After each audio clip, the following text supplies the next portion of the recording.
వందే శంభుముమాపతిం సురగురుం వందే జగత్కారణం వందే పన్నగభూషణం మృగధరం వందే పశూనాం పతిం వందే సూర్యశశాంకవహ్నినయనం వందే ముకుందప్రియం వందే భక్తజనాశ్రయం చ వరదం వందే శివం శంకరం.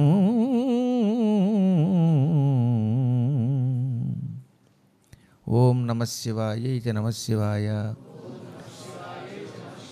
ఓం నమో నారాయణాయ. శ్రీమాతా శ్రీ మహారాజ్ఞకి జయ. కార్యక్రమాలు శాస్త్రీయము జనాచారము అని రెండు రకాలు. శాస్త్రీయం అంటే గ్రంథములలో చెప్పబడినవి, పురాణాలు, ఇతిహాసాలు, ఉపనిషత్తులు, వేదాలు, వీటిల్లో చెప్పిన మార్గం ప్రకారం నడుచుకుంటే దాన్ని ఏమంటారు? శాస్త్రీయము అంటారు. అలా కాకుండా కేవలం ప్రజలలో ఆచారంగా ఉన్నవి లేదా కొంతమంది ఋషులు పుస్తకంలో రాయకుండా కేవలం మౌఖికంగా చెప్పి ఊరుకుంటే వాటిని జనాచారం అంటారు. జనాచారం కూడా చాలా గొప్పది కాబట్టే భగవద్గీతలో తమాహు పండితం బుధాహ అంటాడు భగవద్గీతలో కృష్ణుడు. అంటే పండితులు ఇలా పలుకుతుంటారు. బుధాహ బుధులు, తం అతనిని అంటే ఈ పని చేసిన వానిని పండితం పండితునిగా ఆహుహు పలుకుతారు. అంటే పండితులు చెబుతారంటాడు తప్ప నేను చెబుతున్నానండి ఆయన. దీన్ని బట్టి పండితులకు ఎంత విలువిచ్చాడో ఆలోచించండి. మహానుభావులైన పెద్దలు ఆచరించి చూపించిన మార్గంలో మనం కూడా నడుచుకోవాలి. ఆ పెద్దల మార్గం సందేహం లేకుండా ఆచరణీయం. అందుకే కొన్ని విషయాలలో గ్రంథాలలో చెప్పబడినటువంటి విషయాలు ఉంటాయి కనుక అటువంటి విషయంలో ఏం చెయ్యాలి అనుకున్నప్పుడు బాగా ఎరిగిన చదువుకున్నటువంటి పండితులను అడగాలి. ఆ పండితులు చెప్పిందని నమ్మాలి, అలా చెయ్యాలి. అది గురు పరంపర అంటారు. ఆ గురు పరంపర వెంట వెళ్ళవలసింది. అన్నిటికీ భారతంలో చెప్పరు. ఇప్పుడు సన్యాసులు కట్టుకునేటటువంటి పంచెలా కట్టుకోవాలని వేదాల్లో అన్ని చోట్ల ఎలా చెబుతారు? సన్యాస పరంపర ఒకటి తర్వాత వచ్చింది, దానికో విధానం ఉంది, దానికో ఆగమం పెట్టారు. అందుకే మళ్ళీ అలాగే ఈ అర్చనలకి దీక్షలకి ఎన్నెన్నో నియమాలు ఉన్నాయి. ఇవన్నీ నీకు తెలుసున్నవే కాదు. కాబట్టి మీరు కట్టుకున్న పంచె మాత్రమే పంచె అనుకోకండి. నేను కట్టుకునే పంచెకో విధానం ఉంటుంది, దాక్షిణాత్యులు కట్టుకునే విధానం వేరు, ఔత్తరాహికుల విధానం వేరు. ఇవన్నీ కూడా సంప్రదాయానికి సంబంధించినవే, ఆయా ఋషి పరంపరలకు సంబంధించినవే. అందువల్ల పుస్తకాల్లో సమస్తలా చెబుతాడు. మీరు పుడతారని పుస్తకాల్లో రాస్తాడు ఏటన్నా. కాబట్టి ఆయన పుడతాడనేది అది దేవ నిర్ణయం. అది ఆయనకి సంబంధించిన ఆచారం వాళ్ళ కుటుంబ పరంపరగా ఉంటాయి. వాళ్ళ గోత్రాలకి సంబంధించిన ఆచారాలు కొన్ని ఉంటాయి. కాబట్టి ఇవి తెలుసుకోవలసినవి. అలాగే అర్చనలకు కూడా పూర్తిగా ధనం ఉన్నవాడు చేసే విధానం వేరు, ధనం లేనివాడు చేసే విధానం వేరు. ఉదాహరణకి సత్యనారాయణ వ్రతం చేయాలంటే ప్రసాదం ఎంత పెట్టాలి? కేజీంపావు, సేరుంబావు అని రాశాడు అక్కడ. అవునా? అంటే 1 కేజీ మీద ఇంకో పావు కేజీ, కేజీంపావు నూక తెచ్చి బాగా నెయ్యి, కిస్మిస్సులు, ద్రాక్ష పళ్ళు, ఎండు ద్రాక్ష అనమాట, బాదం పప్పు, జీడిపప్పు ఇవన్నీ వేసి ప్రసాదం తయారు చేయాలి. అలా తయారు చేస్తే ఏది మళ్ళీ కల్తీ నెయ్యి కాదు, పంది కొవ్వు ఇంకో కొవ్వు కలిపినటువంటివి అటువంటి వాటితో కాకుండా ఒరిజినల్ నెయ్యితో మనం ప్రసాదం తయారు చేసుకుంటే ఆ ప్రసాదం కేజీంపావు పెట్టుకుని ఒక్కొక్క వ్యక్తి చేసుకోవాలి. ఆ కేజీంపావుకి ఎంత అవుతుంది అంటే నిన్న మన సాయి మనోజ్ గారు చెప్పారు, ఇంచుమించుగా 1500 అయింది ఒక కేజీంపావుకి ప్రసాదం తయారు చేయడానికి. ఓ తొవ్వాలు, దాని మీద మళ్ళీ కేజీంపావు బియ్యం పొయ్యాలి, ఎండు ఖర్జూరాలు, కొబ్బరికాయలు, అరటిపళ్ళు, తమలపాకులు, వక్కలు ఇవన్నీ ఉంటాయి. అందువల్ల శాస్త్రోక్త ప్రకారంగా ఇవాల్టి కాలమానం ప్రకారంగా ఈరోజు 6వ తారీఖు నాటి రేట్ల ప్రకారంగా కేజీంపావు ప్రసాదము పూర్తిగా మండపారాధనకి మంచి తువ్వాలు, బియ్యము, అందులో కావలసిన వక్కలు, తమలపాకులు, అరటిపళ్ళు, కొబ్బరికాయలు, ఎండు ఖర్జూరాలు ఇవన్నీ కలిపి చేసుకోవాలంటే 3500 రూపాయలు ఖర్చు అయింది. దానికి ఆయన సొంతంగా చేసుకుని చెప్పిన మాట మన ప్రధాన అర్చకులు వారు. కాబట్టి 3500 పెట్టి పూర్తిగా తాను ఒక్కడే చేసుకోవడం ఒక పద్ధతి. అందులో ఇబ్బంది ఎలా కుదురుతుంది? ఆయన 3500 పెట్టి చేసుకున్నాడు అంతే. అది చెప్పడానికి ఇబ్బంది ఏం లేదు. కానీ 3500 పెట్టి అందరూ చేసుకోలేరు కదా. ఇప్పుడు అశోక్ లాంటి సామాన్యులు ఉన్నారు పాపం, మహానుభావులు పాపం, ఆయనకి అది ఇబ్బంది 3500 పెట్టి చేసుకోవాలంటే. అప్పుడేం చేయమన్నాడు, అందుకే మనకి సత్యనారాయణ స్వామి ఆలయంలో ఏం చేస్తారు, ప్రసాదం అందరికీ ఆకులో కొద్ది కొద్దిగా పెడతారు. పూర్తి కేజీంపో పెట్టడానికి కుదరదు కనుక, సామాన్యులు కూడా చేసుకోవాలి కనుక. అలా చేసుకోకపోతే అందరం చేసుకోలేం కనుక అందరి కోసం ఏం చేశారంటే కొంచెం తక్కువ రేట్లు పెట్టి కొంచెం కొంచెం ప్రసాదం ఇస్తారు. ఒక కేజీంపో ప్రసాదం చేశారు కూడా, అది నలుగురికి ఇచ్చారు కూడా, కొద్ది కొద్దిగా నైవేద్యం పెట్టుకోవచ్చు. మండపారాధనకు కూడా పెద్ద పెద్ద తువ్వాళ్ళు కాకుండా, ఎందుకంటే అందరూ చేసుకోవాలి కనుక, సామాన్యుడు కూడా చేసుకోవాలి కనుక, అది తప్పు కాదు, అది శాస్త్రీయమే. అందుకని చక్కగా ఏం చేస్తారనమాట, చిన్న చిన్న తువ్వాళ్ళు పెట్టి కొంచెం కొంచెం బియ్యం పోసి మంటపారాధన కొద్ది కొద్ది క్లుప్తంగా చేసుకునే అవకాశం ఇస్తారు. అలా వారి వారి సొమ్ముని బట్టి చేసుకోవచ్చు. 100 రూపాయలతోటి వ్రతం చేసుకోవచ్చు, 3500తో చేసుకోవచ్చు.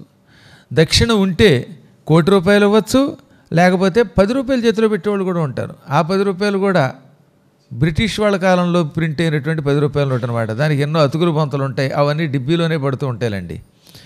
వాటిని అప్పుడప్పుడు మా ఎదురుగుండా కూర్చున్న ఒక భక్తులకి ఇచ్చి, ఏమండి మీ అకౌంట్లో ఏంటంటే, ఈ అకౌంట్లో వాడు మాత్రం ఏం వేసుకుంటాడండి, ఎంత స్టేట్ బ్యాంక్ అయితే మాత్రం అన్నారు ఆయన పాపం చూపించి. అంటే ఆ 10 రూపాయలు స్టేట్ బ్యాంక్ వాడు కూడా వేసుకోడు. అలాంటి నోట్లన్నీ దాచి దాచి ఏం చేయాలో తెలియక, మరీగా ఈ బామన్ కే హాత్ అనే సామెత ప్రకారంగా చచ్చిన ఆవుని బ్రాహ్మడికి దానం చేయని సామెత ఉంది. ఆ సామెత ప్రకారంగా పట్టుకొచ్చి హుండీల్లో వేస్తూ ఉంటారు.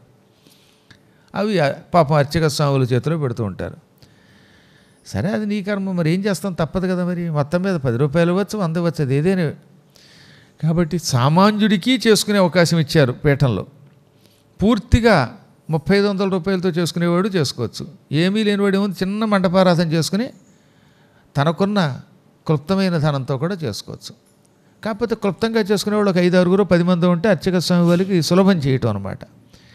కాబట్టి ధనంతో సంబంధం లేకుండా మొత్తం మీద ఏటికి ఏడాది వ్రతాలు జరిగితే దేశం బాగుంటుంది. అందుకనే సత్యనారాయణ స్వామి వారు మన ప్రాంగణంలో వెలిశారు. అందరూ దూరం దూరంగా వెళ్ళలేరు, కొండలకు ఎక్కలేరు, అందరూ ఒకే గుడికి వెళ్ళలేరు, అక్కడున్న రద్దీ తట్టుకోలేరు. అదే ఇక్కడ చేసుకుంటే సులభం అవుతుంది. భగవంతుడు అన్ని చోట్లకి అక్కడికి వెళ్ళాలంటే కష్టం కదా. కాశీ విశ్వనాథుడికి అందరూ మొక్కులు చెల్లించాలంటే కష్టం కనుక ఆ విశ్వనాథుడు ఇంకో చోటకు వస్తూ ఉంటాడు. ఆ విశ్వనాథుడు లాగే మన దగ్గర కూడా కాశీ విశ్వేశ్వర ఆలయాలు కట్టుకోవడానికి గల కారణం అదే అనమాట. అక్కడికి వెళ్ళలేని వారి కోసం, కాశీ వెళ్ళలేని వారి కోసమే భీమేశ్వరుడు ఏర్పడ్డాడు. కాబట్టి నాయనలారా, మన శక్తిని అనుసరించి మళ్ళీ శక్తికి తగ్గకుండా, వంచన చేయకుండా కార్యక్రమాలు చేసుకుంటే ఇహం పరం రెండూ లభిస్తాయి. అలా మీ శక్తి అంతా, మేమేమో 10,000 మంది శిష్యులు ఉన్నాం, కాశీఖండంలో 10,000 చెప్పారు, ఇందులో పద్యంలో 300 అని ఉంటుంది ఏమిటి అని కొందరికి అనుమానం వచ్చింది. వ్యాసుడు మాట్లాడేటప్పుడు ఒక 300 మంది శిష్యులు కూడా ఉంటారండోయ్. అలా కూడా ఉన్న శిష్యులు చెప్పాడు తప్ప బయట ఉన్న వాళ్ళ గురించి చెప్పలేదు ఆయన. కాబట్టి భీమఖండంలో చెప్పబడిన దాని ప్రకారం 300 మందే కదా శిష్యులు, కేవలం వేదవ్యాసుడు 300 మందితోటే యాత్రకు వెళ్ళాడా అని కొందరికి అనుమానం వచ్చింది. అదే కాశీఖండంలో అయితే 10,000 శిష్యులు అని వాడారు. ఇప్పుడు కాశీఖండం నమ్మాలా, భీమేశ్వర పురాణం నమ్మాలా అని కొందరికి అనుమానం. రెండూ ఒకటే. మొత్తం పట్టుకెళ్ళిన శిష్యులు ఎంతమంది అన్నమాట, 10,000 మంది. అందులో అమ్మవారితో మాట్లాడడానికి వెళ్ళినప్పుడు కూడా ఉన్నవాళ్ళు ఎంతమంది, 300 మంది. మిగతా వాళ్ళు అందరూ ఇంట్లోకి చొచ్చుకుపోతే కష్టం కదా, అందువల్ల 300 మంది బయట ఉన్నారన్నమాట. ఇప్పుడు ఉదాహరణకి గుళ్ళోకి ఎంతమంది వచ్చారు, వాళ్ళంతా ఇక్కడ కూర్చున్నారా, కూర్చుంటే పడతామా. కాబట్టి వచ్చిన వాళ్ళలో సగం మంది హాల్లో కూర్చుంటారు, కొంతమంది కింద పూజల్లో ఉంటారు. పూజల మీద అభిమానం ఉన్నవాళ్ళు అక్కడ కూర్చుంటారు, ఉపన్యాసం కావాలనుకున్న వాళ్ళు ఇక్కడికి వస్తారు. ఉపన్యాసం కంటే కూడా ఆ బయట ఉన్న వాతావరణం కంటే ఇక్కడ కూర్చుంటే హాయిగా ఉంటుందని కూర్చుని ఉన్నవాళ్ళు కొందరు ఉన్నారు. ఏదో కారణం చేత కొంతమంది లోపల కూర్చుంటారు, కొందరు బయట కూర్చుంటారు. ఎంత కష్టం ఉన్నా, ఎంత వేడున్నా హారతులు ఇచ్చేతోటే ఉంటారు కొంతమంది. మధ్యాహ్నం పూట హారతులకు కొందరు వస్తారు, వాళ్ళు పరమభక్తులు నా దృష్టిలో. ఎందుకంటే వేసవకాలాన్ని తలబింపజేస్తూ అంతకంటే ఎక్కువగా మండిపోతున్న ఈ కాలంలో కూడా అన్ని ఒత్తులు వేసి అమ్మవారికి అలా అలా అలా నివాళిస్తూ ఉంటే ఆ నివాళి చూస్తూ కళ్ళకు అద్దుకుంటున్నారు, వాళ్ళు చెమటలు కక్కుకుంటున్నారు, మంచినీళ్ళు తాగుతున్నారు, అలాగే పూజలు చేస్తున్నారు. ఇదే తపస్సు అంటే. కాబట్టి వాళ్ళు మహానుభావులే. ఇందులో చెప్పినట్లుగా 300 మంది వ్యాసునితో అమ్మవారితో మాట్లాడడానికి వెళ్ళారు.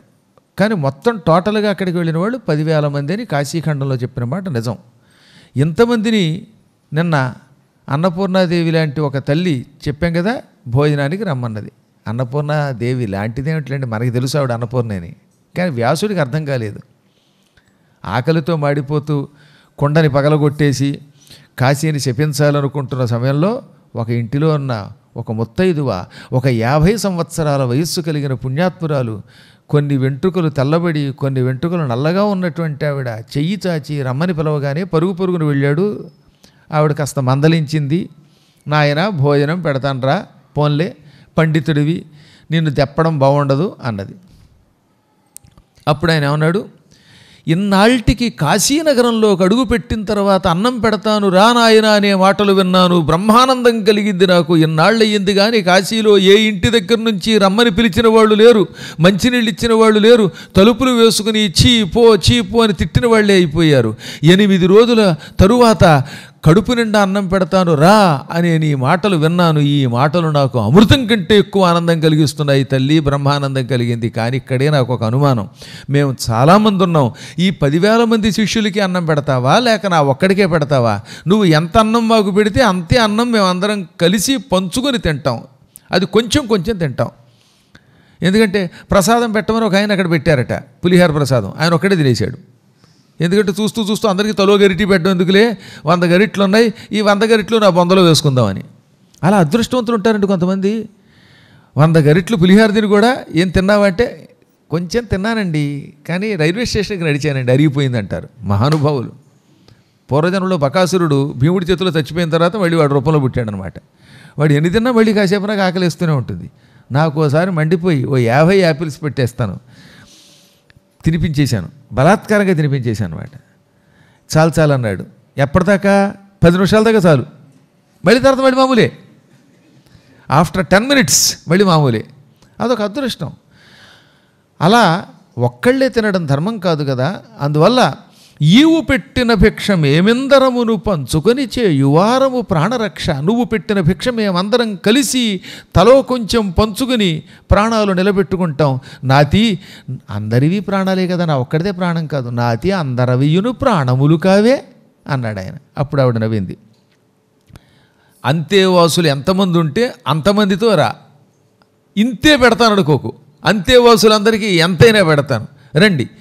కాకపోతే మధ్యాహ్న సమయం అయ్యింది కనుక గంగానదికి వెళ్ళండి, స్నాన సంధ్యావందనాదులు పూర్తి చేసుకోండి, రండి, రాగానే మీకు భోజనం పెడతానన్నది.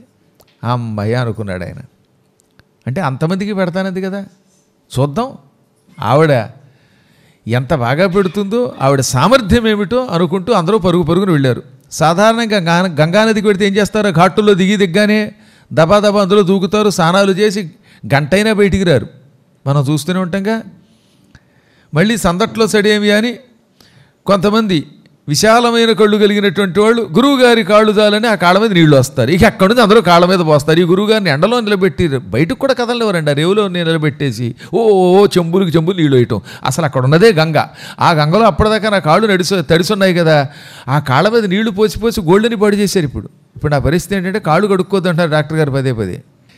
కాబట్టి చేదస్తం కొత్త తగ్గాలి.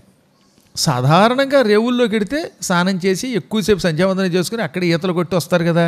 కానీ అప్పటికి 7 రోజులు ప్లస్ 8వ రోజు పగలు అయ్యాయి. అంటే 7.5 days, 7.5 రోజులు గడిచింది. దానివల్ల కడుపంతా భగభగలాడిపోతూ ఉండడం వల్ల, నీరసం ఎక్కువైపోవటం వల్ల తట్టుకోలేకుండా ఉన్న ఈ వేదవ్యాసాదులు ఏదో బుడుంగని ములిగి లేచిపోయారంతే. అంత పూర్వం అయితే వీళ్ళంతా ఏం చేసేవారు అనమాట, గోవర్ధన పర్వతానికి ప్రదక్షిణ కడితే దారిలో కనపడిన కుండంలో వీళ్ళే ఓ తువ్వాలు కట్టేసుకోవడం, పైన చొక్కా తీసి పారేయటం, కళ్ళజోడుతో సీతంగా మునిగిపోవడం, పైగా ఎంత విభూతి ఎట్టుకుని. అలా కాశీ పెడితే అక్కడ మొలగడం, కనిపించిన కుండంలో కల్లా అది మురికినేళ్ల కుండమైనా స్నానం చేసిన వాళ్ళే ఈ పూట ఆకలి తట్టుకోలేకపోవటం వల్ల 1-2 నిమిషాల్లో స్నానం ముగించుకుని చక అర్ఘ్య ప్రదానం చేసేశారు. చేసామా లేదా అన్నట్టుగా పోసి పారేశారు నీళ్ళంతే. అంటే ఇప్పుడు వీళ్ళకి పూజ కంటే, సంధ్యావందనం కంటే, అర్ఘ్యప్రదానం కంటే ఆకలి ఎక్కువైపోవటం అన్నమాట. అందువల్ల ఆ విధంగా తొందరగా ముగించుకొని సంధ్యావందనాదులు, అర్ఘ్యప్రదానాదులు, విభూతి పూసుకుని పరుగున వచ్చేశారు. అన్నం పెడతాను అని పిలిచిన ముత్తైదో ఇంటికి. పట్టుమని పావు గంట నుంచి 20 నిమిషాలు అయిపోయింది మొత్తం కార్యక్రమం. అలా పరుగు పరుగున వచ్చి రాగానే ఇంటి తలుపులు తీసి ఉంచింది ఆవిడ. ఆ లోపల సున్నము వేసినటువంటి ఒక పెద్ద అరుగు ఉంది. సున్నము నిగిడించినట్టి జోడరుగులపై బాగా మంచి సున్నం వేశారు. వేసవికాలంలో కూడా ఆ సున్నం మీద కూర్చుంటే ఒంటికి అంటుకోదు సున్నం, కానీ చల్లగా ఉంటుంది వాతావరణం. చలికాలంలో వెచ్చదనం ఇస్తుంది. అటువంటి సున్నాలు ఉండేవి ఆ రోజులు.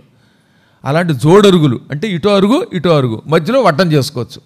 అంటే ఇటు కూర్చోవచ్చు ఇటు కూర్చోవచ్చు. ఇప్పుడు మధ్యలో చూడండి గ్యాప్ పట్టి పెట్టారు మీరు, అలా ఉన్నాయన్నమాట. అవి జోడరుగులు అంటే. ఆ అరుగు ఎంత విశాలం అంటే ఈ అరుగు మీద ఆ అరుగు మీద ఏకధాటిన 10,000 మంది కూర్చోవచ్చు. వీళ్ళు ఉన్నదే 10,000 అంటే ఇటు 5,000 ఇటు 5,000 కూర్చున్నారన్నమాట. ఆ 5,000 కూర్చున్నాక అగ్రస్థానంలో గురువుగారిని కూర్చోబెట్టారు. కొంత నయ్యం, గురువుగారు మీరు ఆఖరిని కూర్చోండి అనకుండా ఫ్రంట్ సీట్ ఇచ్చారు. కొన్ని చోట్లయితే మా గురువుగారు ఎంత మంచివారో ఫ్రంట్ సీట్లన్నీ మావండి, ఆయన బ్యాక్ తోసేద్దామండి, వెనక్కి తోసిన వాళ్ళు ఉన్నారు. అలా కాకుండా వేదవ్యాసుని శిష్యులు ఆ యుగం నాటి వాళ్ళు కనుక మొదటి స్థానం ఆయనకి ఇచ్చారు. ఇప్పుడు అక్కడికి ముత్తైదు వచ్చింది. నాయనలారా మీ అందరికీ పొద్దు పోయింది, ముందు ఆకులు వేయిస్తున్నాం అంది. మంచి మంచి ఆకులు, అరిటాకులు తెచ్చారు. మళ్ళీ దిక్కుమాల ప్లాస్టిక్ ఆకులు కాకుండా. ప్లాస్టిక్ ఆకుల్లో తింటే మళ్ళీ కడుపులో రోగాలు వస్తాయి. అందుకని మంచి అద్భుతమైన అరటి ఆకులు, పెద్ద పెద్ద ఆకులు తెచ్చారు. మొగి విర్రసి కర్రకు గోడక పగులక వెడలుపును నిడుపు పసిమియుగల లేజిగురరటాకుల వెట్టిరి దిగదిగన దేవి ఆజ్ఞ దివ్య పురంధ్రుల్. మువ్వ విరిసి, అరిటాకులు ఏమవుతాయి ముందులో ముడుచుకున్నట్టే కదా పుట్టినప్పుడు, దాన్ని మువ్వ అంటారు. అది అలా విచ్చుకుంది అంటే అప్పుడే విచ్చుకున్న ఆకు అన్నమాట. ఆ ఆకు ఎలా ఉంది? కర్రకు గోడక, ఏమాత్రం పెళుసుదనం లేదు. ఆకు ముదిరితే ఓ రకమైన ఆకుపచ్చదనం మారిపోయి విచిత్రంగా మారిపోతుంది, గట్టిగా ఉంటుంది, గరుగ్గా ఉంటుంది. అలా కరకుదనం లేదు, పగిలిపోలేదు. కొంతమంది ఆకులు వేస్తారు సగం పగులు ఉంటాయి, చారు కింద కారిపోతుంది. ఈ పోసుకునేవాడు బేరం అనాలి. చారు అయితే అలా కిందకు వచ్చి పంచి తడిసిపోతే అనుమానం వచ్చింది. ఒకసారి ఒక ఆయన అనౌన్సర్ ఉన్నాడు అక్కడ, ఆయన ఆకేసుకు అన్నం కూర్చున్న తర్వాత చారు కారి ఆయన దగ్గరికి వచ్చింది. నాకు అనుమానం వచ్చింది, ఈ అన్నం తింటున్నప్పుడు ఏమైనా తేడా వచ్చి పోసేసాడేమో అక్కడే. కాబట్టి అలాగే చారు కూడా మీదకు వస్తూ ఉంటుంది, మజ్జిగలు మీదకు వచ్చేస్తూ ఉంటాయి. అలా కాకుండా పగిలిపోకుండా మంచి వెడల్పు నిడుపు అంటే పొడుగు కూడా కలిగిన పసిమి రంగులో మిసమిసలాడిపోతున్న లేత చిగురు అరటాకులు పెట్టారన్నమాట. లేజిగురు అరటాకులు పెట్టిరి దిగదిగన దేవి ఆజ్ఞ దివ్య పురంధ్రుల్. శీఘ్రంగా ఆ దివ్య పురంధ్రులు అంటే దాన్ని బట్టే తెలిసిపోతుంది. మీకు ఆ సంబోధన బట్టి ఏం తెలుస్తోంది? సాధారణంగా పురంధ్రి అనే శబ్దమునకు స్త్రీ అని అర్థం, ఉత్తమ స్త్రీ. దివ్య పురంధ్రి అంటే దేవతా స్త్రీలు. వాళ్ళు దేవతా స్త్రీలు వచ్చి ఆకులు వేశారు. ఎందుకు వేశారు? ఆ వడ్డించేది అన్నపూర్ణ గనక. అన్నపూర్ణాదేవి ఆజ్ఞ వల్ల దేవతా స్త్రీలే ఆకులు వడ్డించారు. అది కూడా ఆలస్యం చేయలేదట, దిగదిగ అంటే చాలా శీఘ్రంగా, వెరీ క్విక్ అన్నమాట. అంత వేగంగా వడ్డించారు. కూర్చున్న తర్వాత చేదస్తంతో ఒక్కొక్కళ్ళని కూర్చోబెట్టి ఆకు వేసి ఇవన్నీ అయ్యేసరికి తెల్లారిపోతుంది కొంతమంది భోజనం పెడితే. ఈలోపు మనకు కళ్ళు బయలు గమ్ముతాయి. అందుకని అలా కాకుండా 1-2 నిమిషములలో చక్క చక్క చక్క చక్క ఆకులన్నీ పెట్టేశారు. ఆ తర్వాత ఇప్పట్లా కదగా, భోజనానికి ముందు అర్చనలు చెయ్యాలి. వాళ్ళ ఎత్తి మీద అక్షతలు వేసేవారు, దర్భలు వేసేవారు, పువ్వులు ఇచ్చేవారు, పిలకల్లో పువ్వులు పెట్టేవారు. ఇప్పుడు చెవుల్లో పువ్వులు పెడుతున్నారు. ఆ తర్వాత కర్పూరం ఇచ్చేవారు, గంధం ఇచ్చేవారు. అందుకే మీరు తద్దినాల్లో కూడా చూస్తారు కదా, ఈ తద్దినాల్లో దేవతార్చనలు కూడా చేశారన్నమాట. అయం గంధ అని ఇంత గంధం పుయ్యాలి. ఇవన్నీ అయితే కానీ భోజనం పెట్టరు. ఇప్పుడు మీరంతా సుఖంగా హాయిగా ఆకట్టు తినేసిపోతున్నారు. కానీ పూర్వకాల్లో చాలాసేపు కూర్చోబెట్టి అదో తంతుండి, తంతయ్యేలోపు వీడు అంత అయిపోయేది. నీరసంతో ఉన్నవాడికైతే ఈ తంత అయ్యేసరికి సగం నీరసం వచ్చేది. అందుకనే నీరసంగా ఉన్నవాడికి తొందరగా అన్నం పెట్టేవారు అనుకోండి, అది వేరే విషయం. కానీ మొత్తం మీద ఆ శాస్త్రం ఉండేది, అవన్నీ చేసేవారు. పంక్తి పంక్తికి వచ్చి అందరినీ గంధం అందిందా, ధూపం అందిందా అంది ఆవిడ. కానీ అనడం కూడా మహావేగంగా. ఇక్కడ ఒక అనుమానం వచ్చిందంటే వాళ్ళకి అప్పటికే. ఏమిటది? 10,000 మంది దగ్గరికి ఇంత వేగంగా ఒక్క క్షణంలో ఒక్క ఆవిడ వచ్చి మీకు గంధం అందినదా, ధూపం అందినదా, ఆకులు వచ్చాయా, నీళ్ళు వచ్చాయా అని అడుగుతోంది. ఇంత వేగంగా ఎలా జరిగింది అని. అంటే అంతమందికి అన్ని రూపాలు ధరించి అడిగిందనమాట ఆవిడ. నాబోటివాడైతే 10,000 మంది దగ్గరికి చివరి చివరికి వెళ్ళి వచ్చేసరికి మీకు మధ్యాహ్నం 2 అవుతుంది. కానీ ఆవిడ మహాత్మురాలు గనక 10,000 రూపములతో అందరినీ పలకరించిందనమాట. ఆ తర్వాత ఏమంది, ఎందరుగుడి శాంతి పఠింపుడు మజ్జనమాచర్యంపుడర్థేందు కళా కిరీటునకు ఈ అమృతాన్నములీ పదార్థముల్ మందగతిల్ భుజింపుడు సమస్త జగత్పతి కాశికాపురీ మందిర విశ్వనాయకుడు మాపతి ప్రీతి వహించుగావుతల్. నాయనలారా, భోజనానికి ముందు శాంతి మంత్రాలు చదవాలి. అందుకని ఉపనిషత్తుల్లో ఉన్న శాంతి మంత్రాలు పఠించండి. కొంచెం తొందరగా పఠించుకోండి. గురు శిష్యుల మంత్రాలు ఉంటాయి కదా, అలాగే భద్రం కర్ణేభిః శృణుయామ దేవాః, ఈ శాంతి మంత్రాలన్నీ చదవాలి. అందుకని మీరంతా ఉపనిషత్తు వాక్యములు వల్లించండి. ఆ తర్వాత శివుడికి మానసికంగా అభిషేకం చేసుకోండి. ఇవన్నీ అయిన వెంటనే కంగారు పడకుండా నిదానంగా భోంచేయండి. గుటుక్కుని మింగేయకండి. దొరికింది కదా అని బూర్లు అమ్మని ఆకలితో ఉన్నారు కదా అని మింగారంటే గొంతు కట్టుబడతాయి. అందుకని కొంచెం జాగ్రత్తగా తినండి అని పలికింది. పలికితే వ్యాసుడు పక్కవాడికే చూశాడు. ఏమిట్రా తినండి అంటుంది ఈవిడ, ఏం తింటావు ఇక్కడ, ఆకులు తప్పేమీ లేవు. ఆకులు వేసింది. లోపల నుంచి వడ్డన చేసేవాళ్ళు ఒక్కళ్ళు రారు. అందుకని లోపల నుంచి వడ్డన చేసేవాళ్ళు గుండిగలు ఏమైనా తీస్తున్నారా అని వంటింట్లోకి ఇలా తొంగి చూశారు. వంటిల్లు పక్కనే ఉందిలేండి. అందుకని దొంగతనంగా అలా తొంగి చూశారు. రామరామ, ఆ వంటింట్లో పొయ్యి వెలగలేదు, పొగలేదు పొయ్యిలోంచి. ఇప్పుడంటే గ్యాస్ స్టవ్లు వచ్చాయి, కానీ పూర్వకాలంలో కట్టెలతో వంట చేసేవారు కదా, ఆ కట్టెల్లోంచి ఏం రావాలి, పొగ రావాలి. అది లేదు. వండిన చొప్పును పొగయు వాసనయున్ పొగపారు చందమున్ భాండ సమృద్ధి సంపదయు పాక విభూతియు సర్వమంగళంబు. సర్వమంగళం అంటే ఏమీ లేదని అర్థం ఉండవు. లోపల వండినటువంటి విధానం కనపడలేదు, పొగలేదు, కట్టెల పొగలేదు. కనీసం కట్టెలులో నుంచి పొగ రాకపోయినా బాగా ఎండిపోయిన కట్టెల్ని పొయ్యిలో పెడితే పొగ రాకపోవచ్చు, వాసన రావాలిగా. పప్పు వండితే ఒక వాసన వస్తుంది. మాకు ఆదివారం వచ్చిందంటే ఈ పక్కన వస్తుంది అద్భుతమైన వాసన. దెబ్బకి 3 రోజులుగా తిన్న ఆహారం అంతా గొంతుకులోంచి బయటకు వస్తుంది. ఆ వాసన కాకపోయినా మనకి లోపల మహానుభావులు వండుతున్నారు కాబట్టి, పైగా తినేవాళ్ళు మహానుభావులు కాబట్టి, ఓ పప్పు వాసనో, నేతి వాసనో, చారుపో పెట్టిన వాసనో, లేకపోతే సాంబారు వాసనో, అప్పడాల వాసనో, ఇంకో వాసనో ఏదో రావాలి కదా. ఏ వాసన లేదు. పొగలు చూరుకున్నట్టుగా కనపడటం లేదు. గిన్నెలు కూడా లేవు. భాండ సమృద్ధి సంపదయు, కనీసం లోపల గుండిగలు కూడా లేవు. ఏదో అన్నం గిన్నె కనపడదు, పాయసం గిన్నె కనపడదు, చారు గిన్నె కనపడదు, అన్నీ బేరే. వంటలు మొత్తం మీద ఏమీ కనపట్టలేదు, అన్నీ సర్వమంగళం అనమాట. సర్వమంగళం అంటే ఏమీ లేదని చెప్పడం అనమాట. అండజయ అన్నరిత్త ప్రియమాడెడు. ఈ సుందరాంగి ఉట్టుట్టి కబుర్లు చెబుతోంది.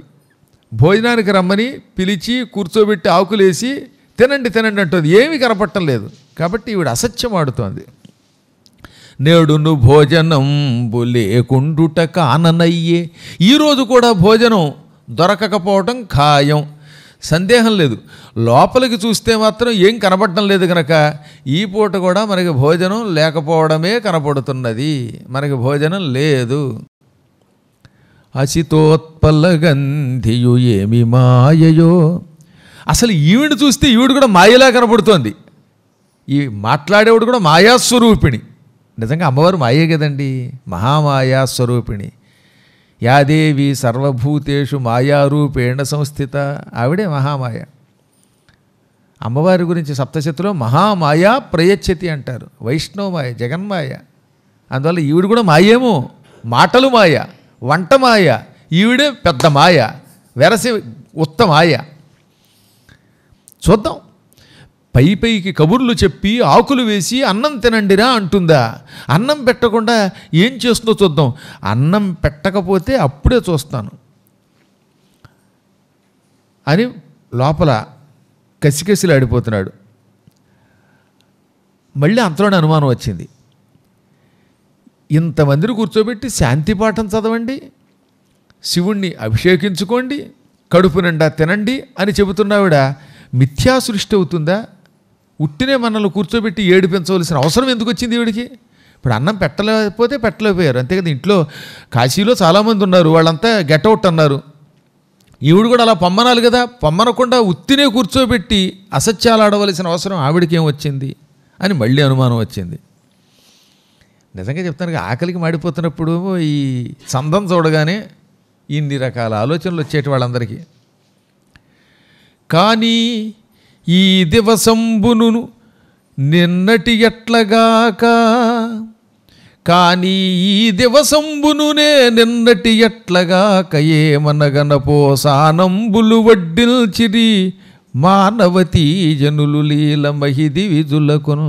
పోన్లే, ఈరోజు కూడా నిన్నట్లాగే అన్నం పెట్టకుండా ఉంటారా? అప్పుడే చూద్దాం, ఎంతమందిని చంపిన పాపం వీళ్ళకి చుట్టుకోదా అనుకున్నాడు ఆయన లోపల. ఇప్పుడు ఇంక కోపం రావట్లా. ఇందాకంటే శాపం పెట్టాలనుకున్నాడు, కానీ ఇప్పుడు చల్లబడిపోయి ఆయన ఏమనుకున్నాడు, పోన్లే మన చావుకి వీళ్ళే కారకులు అవుతారు, ఈరోజు కూడా అన్నం పెట్టకపోతే ఏమవుతుందిలే, చద్దాం ఇక్కడే, ఏమైతే ఏదో అవుతుంది అనుకుంటూ ఉండగా పంచపాత్ర ఉద్ధరణులు పట్టుకొచ్చారు. ఎవరు? అక్కడున్న దివిజ జనం, దేవతా స్త్రీలు. అందరి దగ్గరికి రావడం, చెయ్యిలు చాపండి అన్నారు, చేతులు చాపండి అన్నారు, కానీ చాపారట. చేతిలో ఆపోషణలు పోశారు. ఆపోషణం అంటే ఆపహ, నీరు, అశనముగా తీసుకునుట, ఆహారంగా తీసుకునుట. పూర్వం విస్తరాకులు అన్నీ వడ్డించాక చేతిలోకి నీళ్లు తీసుకుంటారు. ఆ నీటితో ఉన్న చేతిని విస్తర చుట్టూ తిప్పి మంత్రపూర్వకంగా, వేద మంత్రపూర్వకంగా, గాయత్రి మంత్రపూర్వకంగా తాగుతారు. అన్నం తినడానికి ముందు నీటిని ఆహారంగా తీసుకోవటం వల్ల ఆ ఆహారం జీర్ణమవుతుంది, పవిత్రమవుతుంది. కొద్దిగా నీరు తాగితే అన్నం తినడానికి ముందు ఏమవుతుందన్నమాట, జీర్ణశక్తి పెరుగుతుంది. కొంచెం మళ్ళీ గ్లాసుడు తాగేయకూడదు, గడగడ కొద్దిగా 3 ఉద్ధరణ నీళ్లు మాత్రం తాగాలి. తద్వారా అన్నము పవిత్రమవుతుంది మంత్రం వల్ల. ఈ తాగిన నీరు పవిత్ర జలం అవడం వల్ల కడుపుకి శుద్ధి చేస్తుంది, జీర్ణశక్తి పెరుగుతుంది. అందుకని ఆపోసన పోసేవారనమాట. ఆ ఆపోసన శబ్దం భాషరాని మహానుభావుల నోట్లో పడి ఔపాసన, ఔపోసన ఇవన్నీ ఇంకెచ్చి ఎంత చెత్తగా మాట్లాడాలంటే అని మాట్లాడేశారు. ఈ మధ్యన ఇంకో కొత్త ఆయన తయారయ్యాడు. పుత్రిక అంటేట ఒక్కతే కూతురైతే పుత్రికట, తక్కిన వాళ్ళు కూతురుట. అసలు కూతురు అనే శబ్దం తెలుగు పదం, పుత్రికకి అర్థం కూతురే. పుత్రిక సంస్కృతం, కూతురు తెలుగు పదం. ఈ రెంటికి ముడెడతాడు, బోడిగుండికి మోకాలికి ముడి పెట్టినట్టుగా. పుత్ అంటే ఏమిటి అర్థం తెలుసా? అదొక నరకం. ఆ పుత్ అనే నరకము నుంచి త్రాయతే ఇది పుత్ర, రక్షిస్తాడు గనక పుత్ర. పుత్రుడు అంటే పుత్ అనే నరకము నుంచి రక్షించువాడు. మరి పుత్రిక అని ఎందుకన్నారు? ఈ నరకము నుంచి రక్షించేటటువంటి ఒకానొక కుమారుణ్ణి ఆ వంశానికి అందించున్నది కనుక పుత్రిక. అనగా ఇప్పుడు నేను ఉన్నాను అనుకోండి, నాకు కూతురు ఉంది, ఈ కూతురుకు పుట్టేటటువంటి కొడుకు అక్కడెక్కడన్నా తద్దినంలో కూర్చుంటే ఆ వంశం వాళ్ళు తరిస్తారు. అందుకని అన్నమాట పుత్రిక అన్నారు. భవిష్యత్తులో పుత్తనే నరకము నుంచి ఆ వంశస్థుల్ని రక్షించడానికి ఒకానొక కుమారుణ్ణి ఇవ్వబోతున్నది అని అర్థం అన్నమాట. ఇవి తెలియక త్ర అంటే రక్షించుట, అందులోంచి ఏర్పడింది పుత్రిక అని తెలియక పుత్రిక వేరు ఇంకోటి వేరు అని పిచ్చి పిచ్చి వాగులు అవుతారే, సంస్కృతంతో పాండిత్యంతో సంబంధం లేక. అవి పట్టించుకోకండి. ఎన్ని రకాలు విచిత్రమైన వాళ్ళంతా తయారయ్యారు ఈ ఫేస్బుక్లోటిని, ఈ యూట్యూబ్లు వచ్చాక. ఒక్కనాడు వాడికి వ్యాకరణం అంటే తెలియదు, ఏది బాల వ్యాకరణమో తెలుగు వ్యాకరణమో తెలియదు, ఏది సంస్కృతంలో ఉన్న వ్యాకరణమో పాణిని వ్యాకరణమో తెలియదు, లఘు సిద్ధాంత కౌముదైనా చదవడు, నోటికి వచ్చినట్టు చెప్పేటివి. కాబట్టి నాయనలో కొంచెం జాగ్రత్తగా వినాలి. ఆపోషణము అనాలి. ఏమనాలి? ఇప్పుడు అందరి చేతుల్లోనూ ఆపోషణలు పోశారు. పోసిరా ఎల్లవారికా పోషణములు, ఆరగింపుడు లెండు మీకమృతమస్తు ప్రొద్దువోయను జుండని బుజ్జగిల్చి మ్రొక్కి అంజలి ఎత్తె నమ్ముదుక పణతి. అందరి చేతుల్లో నీళ్లు పోసాక అప్పుడు ఆవిడేమంది, నాయనలారా ఆ పోసిన ఎత్తండి, మీకు అమృతం వంటి ఆహారం లభించుగాక, శుభం కలుగుగాక. ఇప్పటికే బాగా ఆలస్యం అయిపోయింది, 1 గంట దాటిపోతున్నది, ఇంకెందుకు ఆలస్యం, కడుపు నిండా తినండి, కావలసినవన్నీ తినండి అన్నది. ఒకరు చూసుకున్నారు వాళ్ళు. ఎందుకని, ఏముంది అక్కడ, ఆ పోసన పోసారు చేతిలో నీళ్లు, ఆకు చూస్తే ఖాళీ, ఆ పోసన పట్టి ఉంటుంది. అన్నీ వడ్డించాక కదా ఆ పోసన పొయ్యాలి. అందుకని ఏం ఆ పోసన పట్టడం తల్లో అన్నట్టుగా చెయ్యి ఊపాడు. పట్టండి అంది ఆవిడ. నిజానికి శాస్త్ర ప్రకారంగా ఖాళీ ఆకు మీద ఆ పోసన పట్టకూడదు. అన్నీ వడ్డించిన తర్వాత ఆఖరణ కాస్త నెయ్యి వస్తారు. ఏం పోయాలి, నెయ్యి, ఒరిజినల్ నెయ్యి, కొవ్వు నెయ్యి కాదు, కొన్ని లడ్డూల్లో ఆ మధ్యన కలిపిన నెయ్యి కాదు. మంచి నెయ్యి పోసిన తర్వాత అప్పుడు ఆ పోసన పట్టండి అనగానే నీళ్లు చేతిలో పోసుకొని తిప్పాలి. ఏమీ లేకుండా పడితే దోషం. కానీ ఆవిడ ముఖంలో ఏదో ఒక తేజస్సు ఉంది. ఆవిడ ఆ పోసన పట్టండి అనగానే కాదు అనలేక పట్టేశారు వాళ్ళు. అదే దివ్యశక్తి. కొంతమంది ఆజ్ఞాపిస్తే ఏ పనైనా చేయగలుగుతారు. కొంతమందిలో కొన్ని దివ్యశక్తులు ఉంటాయండి. ఇప్పుడు చెంచులక్ష్మి ఉంది, ఆవిడ ముఖం చూస్తే చాలు విష్ణు అంతటి వాడు నరసింహస్వామి చల్లారిపోయాడు. అంటే లక్ష్మి కళ ఉన్నది. ఆ కళ ఉన్నవాళ్ళు ఏ కులంలో పుట్టినా ఏ మూలున్నా సరే వాళ్ళు అలా చూస్తే జ్ఞానోదయం అవుతుంది, పండితులకు కూడా కళ వస్తుంది. భగవంతుడు అంతటి వాడు చెంచులక్ష్మిని చూచాక తన ఉగ్రత్వాన్ని చల్లార్చుకున్నాడు. అది వాళ్ళ శక్తి అంతే. ఆ కళాశక్తి కలిగినటువంటి వాళ్ళు ఆ కళాశక్తితో ఏదైనా చేయించగలుగుతారు. కాకపోతే వాళ్ళు చీటికి మటికి అలిగితే కొంచెం ఇబ్బంది అనుకోండి, అవతల వాళ్ళకి అదో ఇబ్బంది. కానీ ఏది ఏమైనా ఆ శక్తే కదా, ఆ శక్తికి లొంగిపోవలసిందే. ఇక్కడ అమ్మవారు ఎదురుగుండా మహామాయ. ఆ మహామాయ స్వరూపిణి ఆపోసిన పట్టండి అనగానే ఇంకెవ్వరూ మాట్లాడలేదు. ముందేమో సంకోచించారు, నేను చెప్పాను ఆపోసిన ఎత్తండి అంది ఆవిడ, అందుకని ఎత్తేశారట. ఆ ముత్తైదువయాజ్ఞ విప్రనికరం బాపోశనం బెత్తినల్ సామర్థ్యం బది ఎట్టిదో నిఖిలముల్ సంపూర్ణమై పత్ర పాత్రీ మధ్యంబున పిండి వంటకములు దివ్యాన్నముల్ షడ్రసీ సామగ్రీ రుచిమత్ పదార్థ చయముల్ సంధిల్లె నొక్కుమ్మడిల్. ఆ ముత్తైదు ఆజ్ఞాపించగానే ఇక మారు మాట్లాడకుండా మంత్రం చదివి ఆపోసనం ఎత్తారు. అలా ఎత్తడంతో ఆ మహాత్మురాలి యొక్క సామర్థ్య ప్రభావం వల్ల ఆకులు అన్నీ వచ్చి పడిపోయాట. ఆవిడ సామర్థ్యం ఎంత గొప్పదో ఆలోచించండి.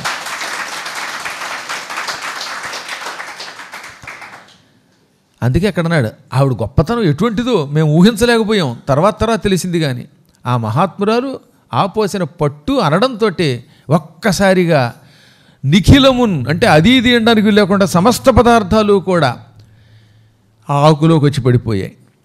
పిండి వంటలు, దివ్యాన్నములు, 6 రుచులతో కూడినటువంటి సామగ్రులు వచ్చి పడిపోయాయి. కటువు, తిక్తము మొదలైనటువంటి 6 రకాల రుచులతో కూడిన పదార్థాలను వచ్చిపడ్డాయి. తీపి పదార్థాలు, పుల్లని పదార్థాలు, కారం పదార్థాలు, మధుర పదార్థాలు, కొద్దిగా వగరు చేదు ఉన్నటువంటి పదార్థాలు, ఇలాంటి పదార్థాలు మళ్ళీ వాటిల్లో ఒక్కోటి దీంతో దాంతో కలిపినవి. ఒక్క దిక్కుమాల బెల్లపావకాయ తప్ప మిగతా అన్నీ కూడా దబ వచ్చి పడిపోయాయి అన్నమాట. ఒకటి ఉల్బణం, అనుల్బణం, ఉల్బణానుల్బణం ఇలాంటి రకరకాల పదార్థాలు వచ్చి పడ్డాయి అన్నమాట. కొద్దిగా మీకు తెలుసలేదు, పులిహారలో కూడా లైట్గా బెల్లం కలుపుతారండి. అది కలిపితే ఒక రకమైన పులుపు తగ్గుతుంది, కొద్దిగా కలుపుతారు. అది కలిపినట్టు చెప్పరు వాళ్ళు. చింతపండు పులుసు బాగా మరగబెట్టిన తర్వాత పోపు అందులో కలిపేటప్పుడు కొద్దిగా బెల్లం వేస్తారు. దానివల్ల కూడా పులిహార బాగుంటుంది. ఎక్కువ బెల్లం వేస్తే దరిద్రంగా ఉంటుంది, అందులో క్లుప్తంగా వేస్తే రుచిగా ఉంటుంది.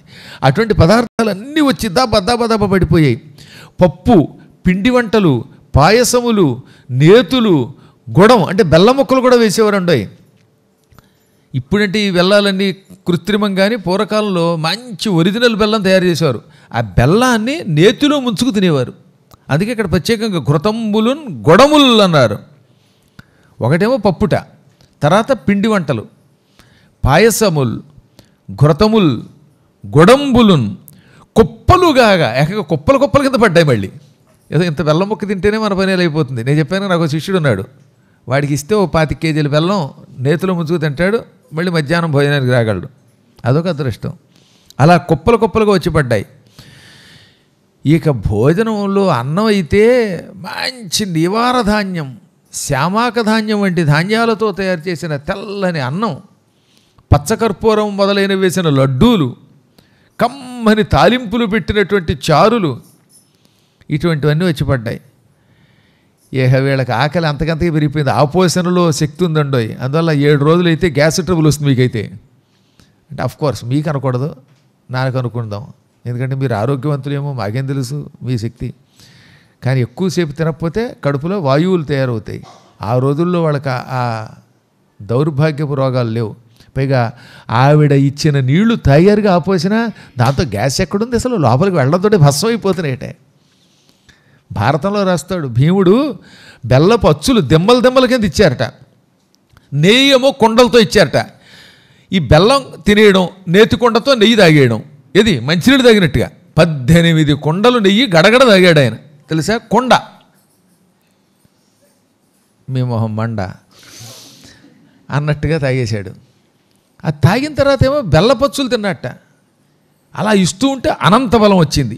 వీటితో పాటు మళ్ళీ ఏమిటి, ఓ 100 కేజీల వంకాయలతో వండిన గుత్తి వంకాయ కూర 100 కేజీలు, పప్పు 50 కేజీలు, పులిహార, దద్దోజనాలు, పెరుగులు, మళ్ళీ పెరుగు అన్నం తిన్న తర్వాత మళ్ళీ పాయసం తిన్న తర్వాత మళ్ళీ పులిహార.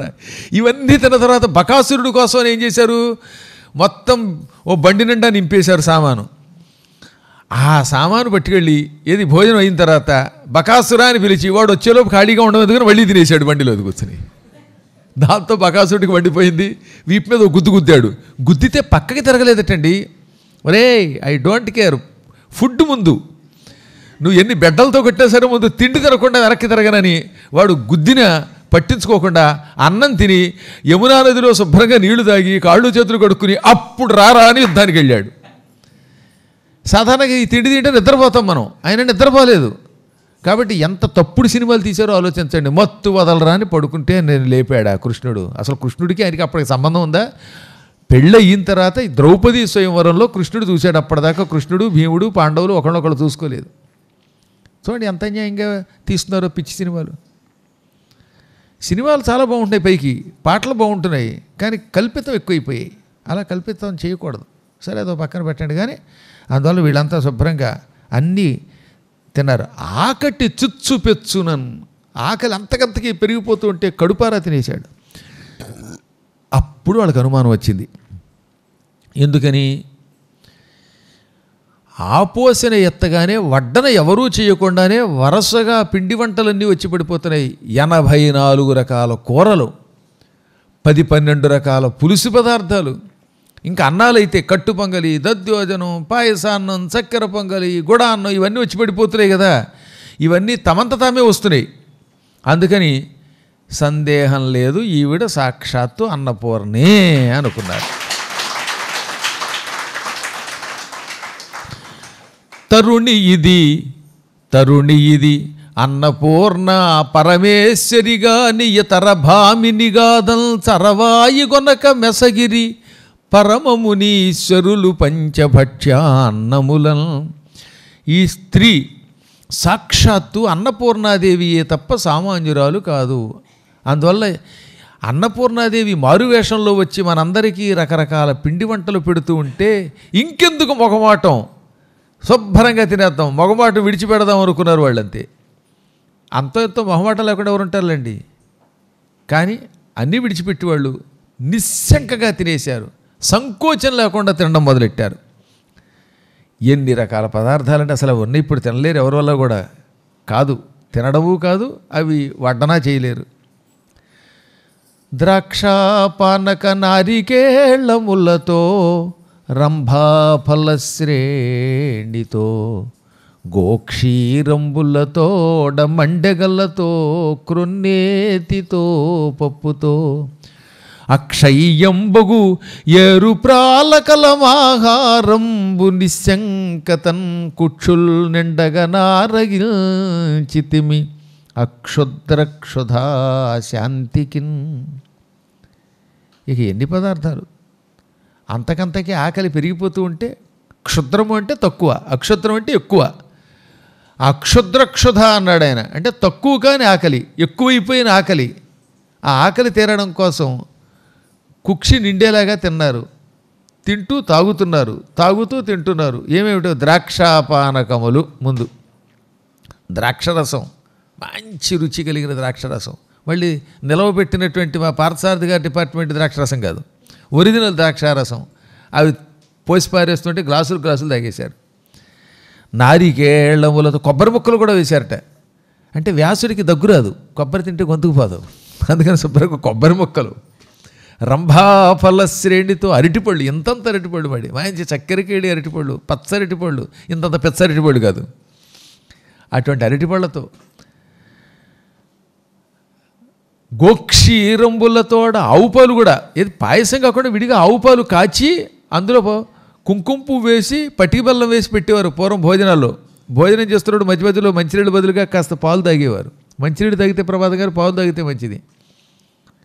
అందువల్ల మంచి పాలు కూడా పెట్టారు, మండెగలు కూడా చేసి పెట్టారు. ఏకంగా పంచదార లేనటువంటి గోధుమ పిండితో తయారు చేస్తారే ఆ గోధుమ గవ్వలో, వాటిని మండెగలు అంటారు, అవి పెట్టారు. కజ్జికాయలు, రసకోలాలు, ఇవన్నీ కూడా పెట్టారు. ఇక కొత్త నెయ్యి, కురున్నేతితో అప్పుడే కాచిన నెయ్యి అన్నమాట, మాంధాత కాలం నాటి నెయ్యి కాదు. దిక్కుమాలిన కంపు కొట్టిన ఈ ఫ్రిడ్జ్లో తీయటం, వేడి చేయడం, మళ్ళీ ఫ్రిడ్జ్లో పెట్టడం, మళ్ళీ వేడి చేయడం కాకుండా తాజా తాజా నెయ్యి గుమ్మ గుమ్మ గుమ్మలు ఆడిపోతున్నది. ఈ ఎన్నాళ్ళయిందో ఆ నెయ్యి తిని ఆ బాధ అంతా తొలగేలాగా అక్కడ శుభ్రంగా కొత్త నేతితో తిన్నారట. ఇక పప్పు, వాటిలో కూడా పెసరపప్పు, కందిపప్పు, శనగపప్పులు, శనగపప్పుతో తయారు చేసిన బూరెలు. బూరె అంటే శనగపప్పుతో తయారు చేయాలండి. పెసరపప్పు బూరెలు కూడా చేస్తారు కొంతమంది, అది వాళ్ళ కర్మ, నేనేం చేస్తాను. కానీ మంచి శనగపప్పుతో తయారు చేసిన బూరెలు, అప్పడాలు, వడియాలు. వడియాలు ఎదురుగుండా వేస్తుంటే బిడియాలు లేకుండా తినేశారు శుభ్రంగా. ఇది కాకుండా మళ్ళీ బొబ్బట్లు కూడా, ఎంత బొబ్బ పెట్టినా బొబ్బట్లు పెట్టట్లేదు చాలా చోట్లనా, మంచి బొబ్బట్లు పెట్టారు, నేతిలో ముంచుకుని బొబ్బట్లు తినేసారట వాళ్ళు. అందువల్ల ఇది కాకుండా ఒక్క మాట వరుసకు కూడా రాయి లేనటువంటి ఏరినటువంటి బియ్యం, సన్న బియ్యంతో వండిన అన్నం. మళ్ళీ అది కూడా అన్నం కూడా సన్న బియ్యం, ఆ సన్న బియ్యంలో కూడా రాళ్ళు లేవు, ఏరిన బియ్యం అన్నమాట. అవి పగలనటువంటి బియ్యం, నూకలు కూడా లేవన్నమాట. అలాంటి భోజనం చేశారు వాళ్ళు. బియ్యం కూడా బాగుండాలి, రాళ్ళు కలిపేసి బియ్యం పగిలిపోయి ఉంటే అప్పుడు ఉడికిన అన్నంలో తేడా ఉంటుంది. అటువంటి మంచి బియ్యం అన్నమాట. అటువంటి బియ్యంతో వండిన అన్నం తిన్నారు వాళ్ళు. ఈ మధ్యన మా వాడు ఒకడు వచ్చాడండి, ఒక ఆయన, వాడికి ఇంగ్లీష్ అంటే పిచ్చి. మా దగ్గర కొంతకాలం పనిచేశాడు. రాగానే మీ పేరు ఏమిటంటే, అదేంటండి ఎప్పుడు చూసే తెలుగులో అడుగుతారు, వాట్ ఈజ్ యువర్ నేమ్ అని అడగాలి అన్నాడు. సరే ఏమిటా అంటే రైస్ పీస్ కింగ్ అన్నాడు. అంటే నూక రాదు, అది రైస్ అంటే బియ్యం కదా, అది పీస్ ముక్కలైతే నూక కదా, రైస్ పీస్ అంటే నూక, కింగ్ అంటే రాదు, రైస్ పీస్ కింగ్ అనమాట. వాయిదాన్ని ఇంగ్లీష్ మాట. నవ పార్వతీపతే హర హర మహాదే. అలాంటి బియ్యం కాకుండా, నూకల పదార్థం కాకుండా నిజంగా ఒరిజినల్ బియ్యంతో తయారు చేసిన అద్భుతమైన భోజనం తిన్నారట వాళ్ళు. ఇంకా చమత్కారం ఏంటంటే వడ్డించేవాడు లేడు అక్కడ. అందరూ వచ్చి ఏమండో మీకేం కావాలి మీకేం కావాలంటే వెళ్ళిపోతుంటారు కొంతమంది. ఇంకొంతమంది అయితే పిసిని కొట్టాడు, మజ్జిగపోసేనా మజ్జిగపోసేనా, వచ్చిన దగ్గర నుంచి మజ్జిగపోసేనా, ఇంకేం అన్నం తింటాడు వాడు. అది అలా రకంగా కొంతమంది ఉంటారు. కానీ ఇక్కడ అమ్మవారి అనుగ్రహం వల్ల ఎవ్వరూ అడగవలసిన అవసరమూ లేకుండా ఉంది, కానీ ఆ పదార్థం వస్తుంది. ఎవ్వడే పదార్థం ఎంతేని చింతిల్చు అతనికా పదార్థమంత కలిగి అరటియాకు మీద నవతారమయ్యుండు నిట్టి మహిమ చూడమెన్నడేని. ఎవడు ఏ పదార్థం మనస్సులో ఎంత కావాలని కోరుకుంటే అరిటాకు మీద అంతకొస్తుందిటండి. ఒక ఆయన ఉన్నాడు, ఆయనకి ఒక గారి తినాలనిపించింది, ఒక్క గారి అని మనస్సులో అనుకున్నాడు, వడ్డించమని అడుగుదామని. కరెక్ట్గా గారి వచ్చి పడింది ఒకటే. ఆ పక్కన ఉన్న ఆయన ఉన్నాడు, ఆయనకు పొట్ట కొంచెం పెద్దది, అందుకని ఒక 25 బూరెలు అనుకున్నాడు. కరెక్ట్గా 25 బూరెలు వచ్చాయి. ఒట్టి బూరి ఏమీ తింటాం అనుకున్నట్ట. అందుకని వెంటనే నెయ్యి వచ్చింది. అలా నెయ్యి అంటే నెయ్యి, బూరంటే బూరి, గారంటే గారి, దద్దోజనం అంటే దద్దోజనం, ఇలా ఎవరికి ఏది ఇష్టం అంటే అవి వచ్చాయి. శాకాహారాలే. మళ్ళీ ఎండ్రేలు అనుకుంటే అవి రావు, నిషిద్ధం కాశీలో అవి. అందువల్ల మళ్ళీ అవి కోరుకోకండి. ఎవడు ఏ పదార్థం అరిటాకు మీద ఎంత కోరుకుంటే అంతే వచ్చి పడుతున్నది. అది తిన్నాక మళ్ళీ కావాలంటేనే వస్తుంది, పారేయవలసిన అవసరం లేకుండా ఉన్నది. అందుకే ఇక్కడ ఏమన్నారు, అరటి ఆకు మీద అవతారమయ్యుండి అలా అవతరిస్తుంది అనమాట, పుడుతోంది. ఇట్టి మహిమ చూడమెన్నడే అని. ఇటువంటి మహిమని ఇంతవరకు మేము చూడలేదన్నాడు. వ్యాసుడే చూడలేదంటే ఇక మీరు నేనేం చూస్తాం? అప్పుడు అర్థమైంది ఆయనకి, ఓహో ఈవిడ అన్నపూర్ణ కాబట్టి అదృశ్య రూపంలో కామధేనువు, కల్పవృక్షం, చింతామణి వీళ్ళందరూ కూడా ఇక్కడ అదృశ్య రూపంలో వడ్డిస్తున్నారు. అందుకే వడ్డన చేస్తున్నప్పుడు ఇక్కడ ఎవరూ కనపడరు, కానీ వస్తువులు వస్తున్నాయి. ఆ వస్తువులు వచ్చినప్పుడు కాలి గజ్జల శబ్దం వినబడుతోంది టండోయ్, గిట్టల శబ్దం వినబడుతోంది టండోయ్. దాన్ని బట్టి ఏమిటనమాట, కాలి గజ్జలు ఎప్పుడు ఉంటాయి? అక్కడ కల్పవృక్షం తిరుగుతున్నప్పుడు కల్పవృక్షం స్త్రీ రూపంలో తిరిగితే దానికి కాలి గజ్జలు ఉంటాయి. ఇక కామధేనువు తిరుగుతుంటే కామధేనువు కూడా అంతే, 4 కాళ్ళకి రకరకాల మువ్వలు ఉంటాయి. చింతామణి అని ఒకటి ఉంటుంది, ఆ మణి తిరుగుతున్నప్పుడు కూడా అంతే. సందేహం లేకుండా వాళ్ళంతా ఇక్కడ తిరుగుతున్నారు. లాలిత పాద నూపుర ఝళంఝళనాదము లొల్లసెల్ల అన్నారు. మృదువైన పాదాలకున్న గజ్జల శబ్దం అక్కడ వినబడుతున్నది. వాళ్ళంతా అదృశ్య రూపంలో వడ్డిస్తున్నారన్నమాట. ఆహా ఎంత అదృష్టం! ఈ పూట మేము పూర్వజన్మలో ఏదో పుణ్యం చేసుకోవటం వల్ల ఇక్కడ కూర్చున్నట్టున్నాం. అందుకే పరమ మధుర పదార్థాలు అన్నపూర్ణ వీళ్ళందరి చేత వడ్డింపజేస్తున్నది అనుకున్నారు. ఆజ్యధార ప్రవాహం, నెయ్యి ఒక వర్షం కురిసినట్టు కురుస్తోంది అక్కడ. శర్కరలు, తర్వాత బెల్లాలు, వీటితో ఈ పాకముతో తయారు చేసిన పదార్థాలు, పాయసాలు, అపూపాలు. అపూపాలు అంటే పిండి వంటలు చాలా ఉన్నాయి, అందులో ప్రత్యేకంగా అప్పాలను అపూపాలని పిలిచేవారు పూర్వకాలంలో. అటువంటి వాళ్ళు కలమాన్నం, చెప్పగా సన్నబియ్యంతో వండినటువంటి అన్నం, ద్రాక్ష రసాలు, గోక్షీరాలు, క్షుద్రాలు, అక్షుద్రాలు, పుండ్రేక్షువులని చెరకు గడల్లో నామాల చెరుకు అని ఉండేది. ఆ నామాల చెరుకు నుంచి తయారు చేసిన రసం పెట్టేవారు అక్కడ. ఆ చెరుకు రసం తాగితే ఇక బెరుకు లేకుండా ఆరోగ్యం బాగుపడుతుంది. అటువంటి రసాలు, చెరుకు ముక్కలు కూడా మళ్ళీ చిన్న చిన్న ముక్కలు కూడా వేసేవారు. కొంతమంది నవ్వులకు తినడానికి ఇష్టపడతారు, రసం తాగడం కంటే అని గడలు నవ్వులుకుని ఆ పిప్పి పక్క కొమ్ముతూ ఉంటారు.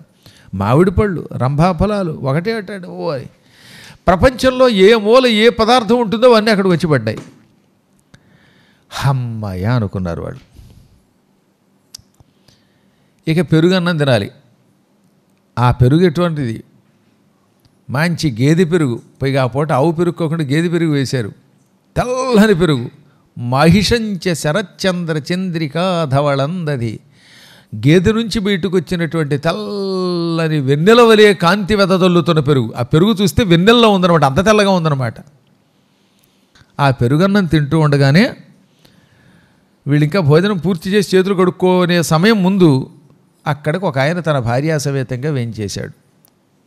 ఇటు ఇటు అరుగులు కదా, అరుగుల మధ్యలో ఖాళీ. ఆ ఖాళీ దాటి ముందుకెడితే సభాభవనం. ఆ సభాభవనంలో పెద్ద సింహాసనం ఉంది. ఆ సింహాసనం దగ్గరికి నడుచుకుంటూ వెళ్ళిపోతున్నాడు ఆయన. చంద్రబింబానన చంద్రరేఖామౌళి నీలకుంతల భార నీలగళుడు ధవళాయతేక్షణ ధవళాఖిలాంగుండు మదన సంజీవని మదనహరుడు నాగేంద్ర నిభయాన నాగకుండలధారి భువన మోహన గాత్ర భువన భర్త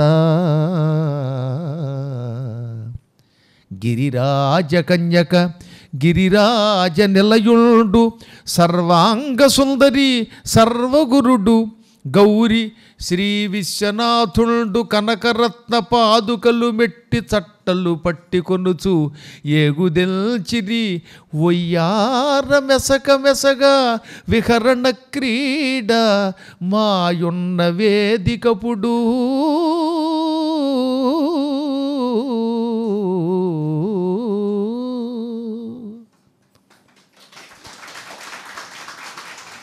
భార్యాభర్తలిద్దరూ నడిచి వస్తున్నారు. ముందు భార్యని ఆ తర్వాత భర్తని వర్ణించారు ఇక్కడ. ముందు అమ్మవారు ఉందిట పక్కన, చంద్రబింబానన, చంద్రబింబం లాంటి ముఖం కలిగింది. ఆ ముఖం చూస్తే చంద్రబింబంలో ఉంటుంది. స్వచ్ఛమైన వెన్నెల కాంతి వెదజల్లుతున్నది.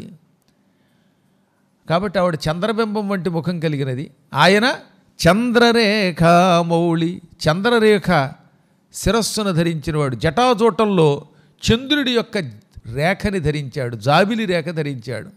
ఇద్దరికి తేడా, ఆవిడ ముఖం చంద్రబింబం, ఆయనేమో చంద్రుడి యొక్క రేఖని ధరించాడు. ఆవిడ నీలకుంతల భార, నల్లని ఒత్తైన జడలు కలిగింది. ఆవిడ జుట్టు నల్లగా ఉంటుంది, బరువైన జడలు పైగా, అంటే అంత జుట్టు ఉందన్నమాట. కానీ ఆయనో ఆవిడ నీలకుంతలాలు ధరించలే, ఒక కంఠం మాత్రమే నీలం, నీలగళ్ళుడు నీలకంఠుడు ఆయన.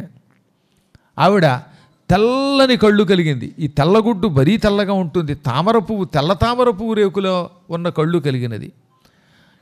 కేవలం ఆవిడ కళ్ళే తెలుపు, కానీ ఈయన ధవళాఖిలాంగుడు, శరీరంలో ప్రతి అవయవము తెలిపే, ఆపాదమస్తకం తెలుపు, ఒక్క జటాజోటాలు తప్ప మిగతా శరీరం అంతా తెల్లగా ఉంటుంది. ఎవరికి? శివుడికి. ఆవిడ మదన సంజీవని, చచ్చిపోయిన మన్మధుడిని బతికించిందిట తన సౌందర్యంతో. ఆవిడ అందం చూడగానే చచ్చినవాడు బతికాడు, అంత అందగత్తే. కానీ ఆయనో మదనహరుడు, మన్మధుడిని భస్మం చేసి పారేశాడు. ఆయనేమో మన్మధుడిని చంపాడు, కానీ ఈవిడ మన్మధుడిని బతికించింది.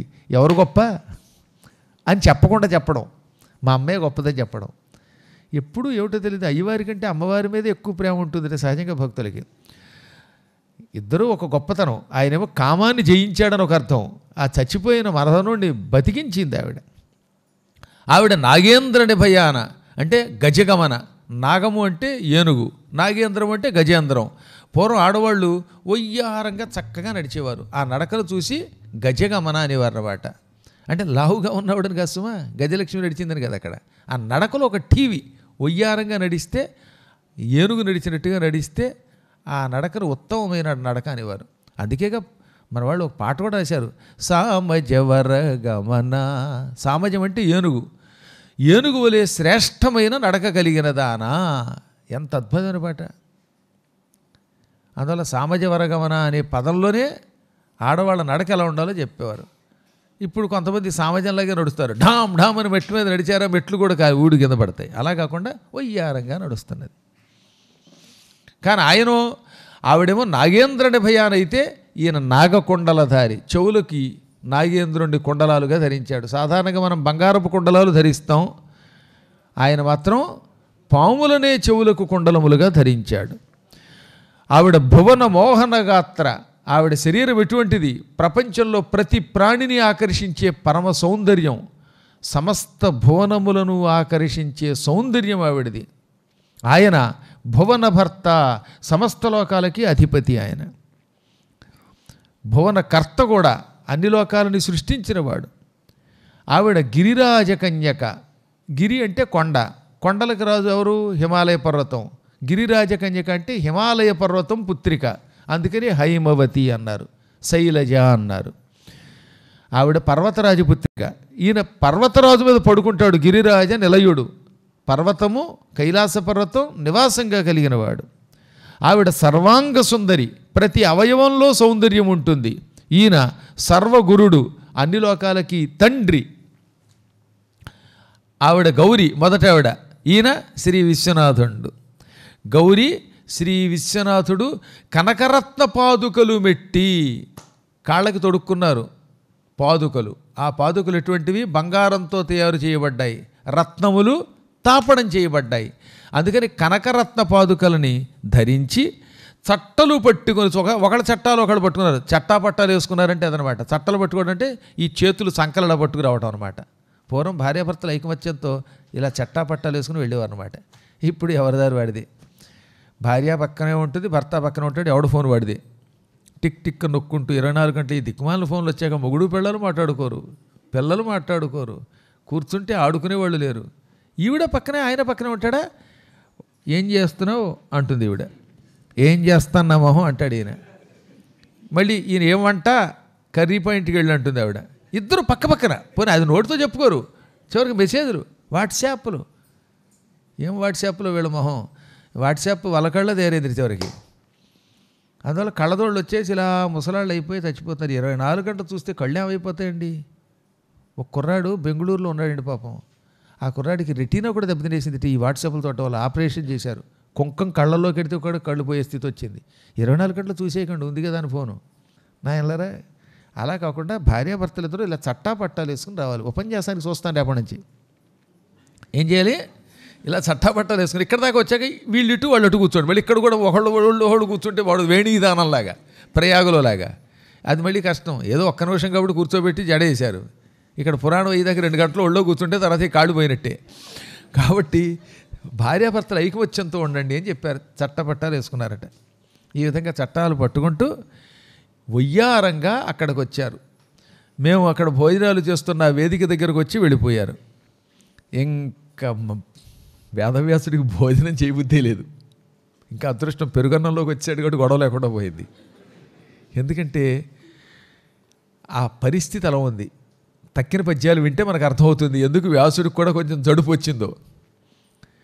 జయయు విజయంబునొక వంక సరసరారు నందికేశుండు ముందట నడచిరాడు ప్రథమ దంపతులేమి సంభ్రమములేక అరుగుదెల్చుట అద్భుతమయ్య మాకు.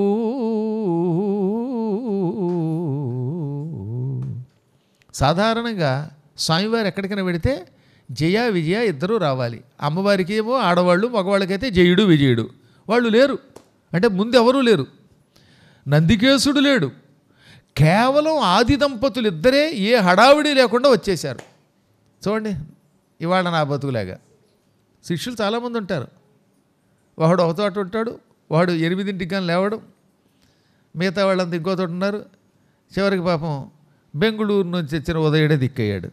పరుసు పట్టుకునే దిక్కు కూడా లేదు. అవునా? ఒక్కోసారి అలా ఉంటూ ఉంటుంది. సంభ్రమం లేకుండా ఉన్నారు పాపం.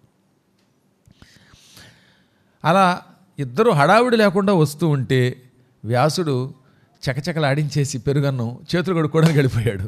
పెరుగన్నం కొద్దిగా మిగిలింది అంటే తిన్నాడు, వదిలేయలేదు. శుభ్రంగా తినేసే చేతులు కడుక్కొని కాళ్ళు కడుక్కొని మూతి కడుక్కోవాలి ఎప్పుడు కూడా వచ్చేటప్పుడు. ఆ ఎంగిలి చేత్తో బాగున్నారా అనకూడదు.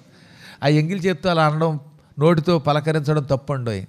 ఎంగిలి చేతితో సూర్యుడిని చూచినా, గోవుని చూచినా, ఆ ఎంగిలి చేతితోటి పెద్దల దగ్గరకు వచ్చినా మహాపాపం. పులిహార ప్రసాదంగా తింటూ ఆ చేత్తో కాళ్ళు అట్టుకుందో కావిడ నాకు. ఆ పులిహార అంతా నా కాలికి ఇలా రాసిందనమాట, కడుక్కోవడానికి నీళ్లు లేక.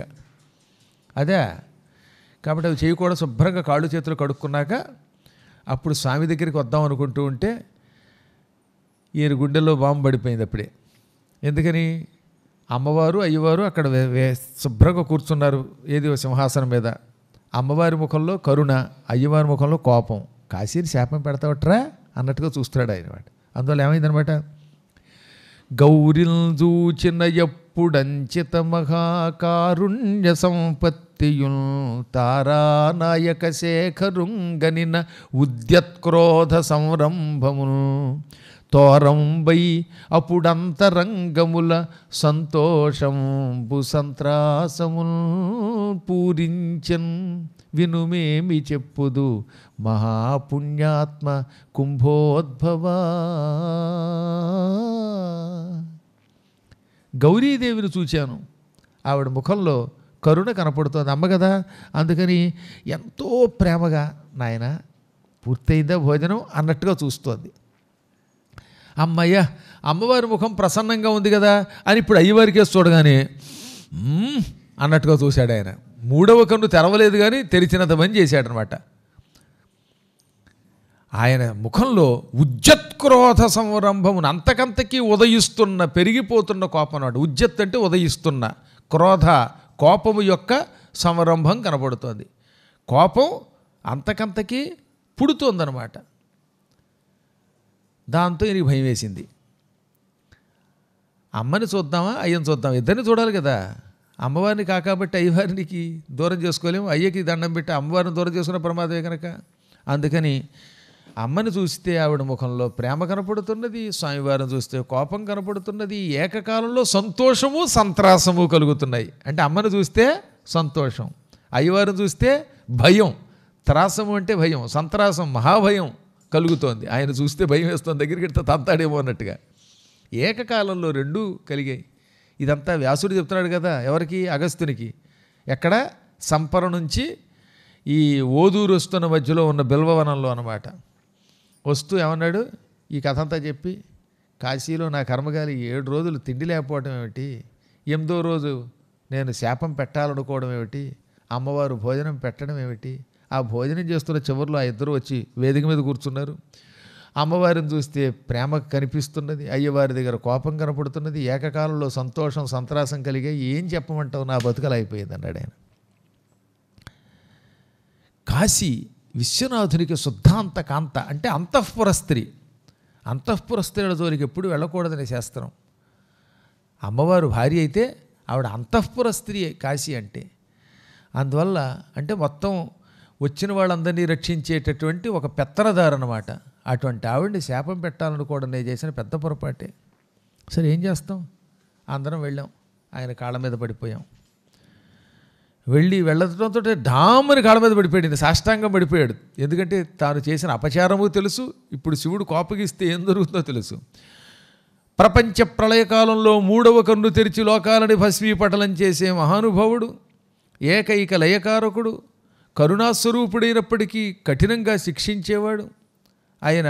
ఆ విశ్వనాథుని చూడటంతో ముందు దాసుని తప్పులు దండంతో సరే అంటారు కనుక కాళ్ళు పట్టుకున్నాడు అనమాట. శిష్యులు కూడా వెనకే సాష్టాంగపడ్డారు. అసలు దండం పెట్టినా ఆశీర్వదించట్లేదు, అప్పుడే చాలా కోపంతో ఉన్నాడు ఆయన. ఎందుకంటే చేసిన అపరాధం అటువంటిది కనుక. అందుకని వెంటనే అన్నాడు, ఓరి దురాత్మ నీవారముష్టింపచాభాస యోజనగంధి ప్రథమ పుత్ర దేవరన్యాయ దుర్భావనా పరతంత్ర బహుగ్రంథ సంవృత పాఠపఠన భారత గ్రంథ గొంభన పండితం మన్య నీవా మదీయ పత్నికి నశేష కైవల్య కళ్యాణ ఘంటాపథమునకు కాశికాపురికి నిష్కారణంబ శాపమిచ్చదనని అనాచార సరణి అడుగు పెట్టిన వాడవహంకరించి పొమ్ము నిర్భాగ్యమా ఊరి పొలము విడిచి ఎసటికేన్ శిష్యులును నీవు ఈ క్షణంబ అన్నాడు ఆయన. వారి దుర్మార్గుడా, నేవారం అనే ధాన్యం ముష్టెత్తుకుని ఆ ధాన్యం ఇంటికి తెచ్చుకుని వండుకు తినే ముష్టి పీరుగా ఎంత మాట అన్నాడండి ఆయన. ముష్టాడన్నాడు ఆయన. నేవారం ముష్టింపచాభాస, ఇంకెంతకంటే ఎవడ తిట్టగలడు పాప. అంత వేదవ్యాసుడిని కూడా చెడామడ తిట్టి పారేశాడు ఆయన. ఆ శివుడు తిట్టాడో లేదు కానీ శ్రీనాథుడు బాగా తిట్టేశాడు మరి. యోజనగంతి ప్రథమ పుత్ర, యోజనగంతికి పెళ్ళవడానికి ముందు పుట్టిన మొదటి కొడుక. అంటే అన్నీ తిట్లేవి, పైకి పొగడ్తలా కనపడతాయి. దేవరన్యాయం అనే పేరుతో ధృతరాష్ట్రాదుల్ని కన్నవాడివి కదరా నువ్వు. ఎందుకు ఇన్ని గ్రంథాలు చదివావు, ఎందుకు ఇన్ని గ్రంథాలు రాశావు? బహుగ్రంథములను వృధాగా అంటే అనవసరంగా చదివిన వాడివి నువ్వు, లోకానికి అందించిన వాడివి. భారత గ్రంథ గుంభన పండితం మన్య, భారతం అనే గ్రంథాన్ని లోకానికి అందించి నేనే గొప్ప పండితుడు అనుకుంటావా? అది రాసినంత మాత్రం చేత పండితుడు అయిపోతావా? పండితం మన్యుడు అంటే ఏమిటనమాట? పండితుడు కాకపోయినా తనను తాను ఎవడన్నా పండితుడు అనుకుంటే వాడిని పండితం మన్య అంటారు. ఆత్మానం పండితం మన్యే ఇది పండితం మన్య అని నిర్వచనం. అంటే వాడు గొప్ప పండితుడు కాడు, కానీ అహంకారం మాత్రం ఎక్కువ అనమాట. నేను బాగా చదువుకున్నాను అంటాడు, ఉట్టి చవట, ఏమీ రాదు వాడికి. అయినా పండితుడు అనుకుంటాడే, అటువంటి వాడి పండితం మంజుడు. నిజానికి ఆయన నిజంగా పండితుడే, కానీ శివుడి దృష్టిలో అపరాధం చేయటం వల్ల పండితం మంజుడిగా మారిపోయాడు. నువ్వా నాకు భార్యతో సమానురాలు అంతఃపురకాంత అయిన కాశీనగరంలోకి అడుగుపెట్టి 7 రోజులు భోజనం లేదని శాపం పెడదాం అనుకుంటావా? ఇది అనాచారం కదా, ఆచారానికి వ్యతిరేకం కదా. కాశీనగరాన్ని శపించి నువ్వు బతకగలవా? అసలు శాపం పెట్టగలవా? శాపం పెట్టి ఉంటే నీ కళ్ళు ఎప్పుడో సోలంతో పొడి చేసేవాడిని. ఎన్నో రకాల శుభాలని లోకానికి అందించే కైవల్య కళ్యాణ ఘంటాపథం కాశీ అంటే మోక్షం ఇచ్చే స్థలం, దివ్యస్థలం. అటువంటి స్థలంలో పిచ్చి వేషాలు వేస్తావా? ఛే, ఇంక వేరే తిట్టడం ఎందుకు? ఈ క్షణమే నా నగరం వదిలి ఎక్కడికన్నా పో, మారు మాట్లాడేవో అంతానైతే ఈ ఊరిలో ఉండడానికి వీలేదు, ఒక్క నిమిషం కూడా ఉండకూడదు, సమాధానం కూడా వద్దు, నో ఎక్స్ప్లెనేషన్స్, పో అన్నాడు ఆయన. సమాధానం చెప్పుకునే అవకాశం అన్నాడు. పోక నడగొట్టితేనియు రాకింతు జుమీ మొగంబు రాచట్టుపోయిన్ శ్రీ కాశిక నిందించిన నీకింతట నేల పోవు నీచ చరిత్ర. ఓరి నీచుడా, కాశికా నగరాన్ని నిందించావు, ఇక్కడతో నేను వదలకూడదు, అయినా వదులుతున్నాను కేవలం నీ మీద ఉన్న అభిమానం వల్ల. మారు మాట్లాడకుండా వెళ్ళిపో. పోకుండా సమాధానం చెప్పడానికి ప్రయత్నించి ఆలస్యం చేసావా, తలకాయ పట్టుకుని ఇక్కడ రాచట్టను ఉంటుంది.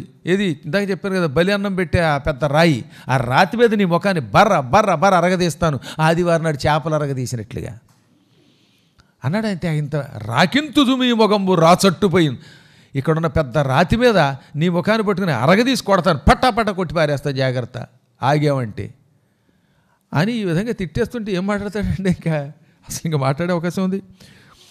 వడి విడువక ఇవ్వడువున ఉడుపతి మొకుటుండు చెవుల కొనరని నుడుగుల్ నొడివిన నేనై ఇరువుర అడుగుల బడి కాసి వెడలి అరిగెడు వేళం. ఈ విధంగా గొక్క తిప్పుకోకుండా ఇది వడివడిగా అన్నారన్నమాట. అంటే ఒక్క క్షణం కూడా గ్యాప్ ఇవ్వట్లేదు అన్నమాట. మాట్లాడుతున్నప్పుడు అవతల వాడిని మాట్లాడేవాళ్ళుగా మాట్లాడివ్వకుండా దబ దబ దబ దబ దబ మహావేగంగా గడగడ గడగడ తిట్టేస్తూ పో పో అంటుంటే, ఇప్పుడు ఏమైనా మాట్లాడితే తంతాడు అనుకుని కాళ్ళ మీద పడి అలాగే అని లేచి కాశీ వదిలి వెళ్ళడానికి సిద్ధమయ్యాను. నేను అలా వెనక్కి తిరిగానో లేదో, వెనక్కు నుంచి అమ్మవారు ఏం కంగారు పడకనైనా ఆయన అలాగే అంటాడంది. అసలు అసలు పక్కన ఆడవాళ్ళు గాలి తీసేస్తారంటే ఇదే. ఆయన చెడబడ గెట్ అవుట్ అంటే వెనక నుంచి అమ్మవారు ఏమంది, ఏం కంగారు పడకనైనా ఆయన అలాగే అంటాడని. దీన్ని బట్టి ఎంత గొప్పవాడైనా అంతే, ఇంకంతకుమించి దానికి ఇంకా వేరే ఎక్స్ప్లెనేషన్స్ లేవు, వివరణలు లేవు. బయట ఎన్ని తిట్టినా ఇంట్లోకి వచ్చిన తర్వాత ఏమిటి మాట్లాడుతున్నావు అందా అయిపోయినట్టే. ఎంత చమత్కారంగా అందండి ఆవిడ. ఆయన భయపడి వెళ్ళిపోతూ ఉంటే, వెర్రవకుమో కుమారా 10,000 విధంబులనైన నిన్ను నే మరవా మరేడకు జనుటమాని సుఖంబున దక్షవాటికన్ తొరగలిగొన్న సమ్ముదముతో వసియింపుము భీమనాయకుండరగొరలేని వెల్పు నిఖిలాభ్యుదయంబులు నీకు అయ్యడు. నాయనా ఏం భయపడకు, స్వామివారు మాట కరుకుగా ఉంటుంది కానీ మనస్సు వెన్నపోస. కల్లా కపటం తెలియని మహాత్ముడు శివుడంటే. నువ్వు చేసిన అపరాధానికి కోపగించి తిట్టినా నువ్వు మాత్రం భయపడవలసిన అవసరం లేదు. 10,000 విధంబులనైన నిన్ను నే మరవా అందావిడ. ఎన్ని కష్టాలు వచ్చినా, నీకు ఎన్ని రకాల ఆపదలు వచ్చినా, ఎవరి వల్ల నీకు ఏ అపచారం జరిగినా నేను మాత్రం నిన్ను మర్చిపోను. అమ్మని నేనెందుకు మర్చిపోతాను నిన్ను? ఇదిగో ఆయన పొమ్మన్నాడని అక్కడికి ఇక్కడికి పోకు. ఈ విశ్వేశ్వరుడు భీమేశ్వరుడు అనే పేరుతో దక్షారామంలో ఉన్నాడు. ఆ దక్షారామ భీమేశ్వరుడు విశ్వనాథుడిలాగా రూల్స్ రెగ్యులేషన్స్ స్ట్రిక్ట్ అండవు. ఆయన చాలా కోమలుడు, తప్పులు చేసినా క్షమిస్తాడు, అమాయకుడు. ఆయన దగ్గరికి వెళ్ళిపో, అన్ని రకాలుగా నీకు సుఖాలు కలుగుతాయి, నిన్ను రాణిస్తాడు. ఇక్కడున్నప్పుడు రానివాడు కానీ శివుడు అక్కడున్నప్పుడు నేను దగ్గరికి తీసుకుని ఎంతో ప్రేమగా తొడ మీద కూర్చోబెట్టుకుని అన్నం పెడతాడు. ఇక్కడున్నప్పుడు తప్పు చేస్తే తిడతాడు, అక్కడ తప్పు చేసినా తిట్టడం. ఆయన మరీ ప్రేమతో కూడిన తండ్రి. ఆ కల్లా కపటం లేని వేలుపు దగ్గరికి వెళ్ళు అనగానే అమ్మయ్య అనుకుని మళ్ళీ కాళ్ళ మీద పడి, అమ్మ ఆయన పొమ్మంటున్నాడు, నువ్వు అక్కడికి వెళ్ళమంటున్నావు, ఇక్కడ తిట్టినవాడు అక్కడ మాత్రం తిట్టడా? పైగా కాశీకి రాకపోతే నేను ఎలా బతుకుతాను, కాశీని చూడకుండా ఎలా ఉంటాను అంటే ప్రస్తుతం వెంటనే కాశీకి రావద్దు అని స్వామివారికి ఇస్త్రీ. ఏమండి, మన బిడ్డ మహాత్ముడు 18 పురాణాలు రాసినవాడు, ఆయన్నే కాశీ నుంచి గెట్టవుట్ అంటే ఎలాగంటే జాలి పడిపోయాడు ఆయన. సర్లే శివరాత్రికి మహాశివరాత్రులకి రా అన్నాడు. అంటే ముందు అక్కడికి ఒక మినహాయింపు వచ్చింది. అంటే నెలకి ఒకరోజు, 12 మాసాల్లో 11 మహాశివరాత్రులు, ఒకటి మహాశివరాత్రి కదా. అంటే సంవత్సరానికి 12 రోజులేనా?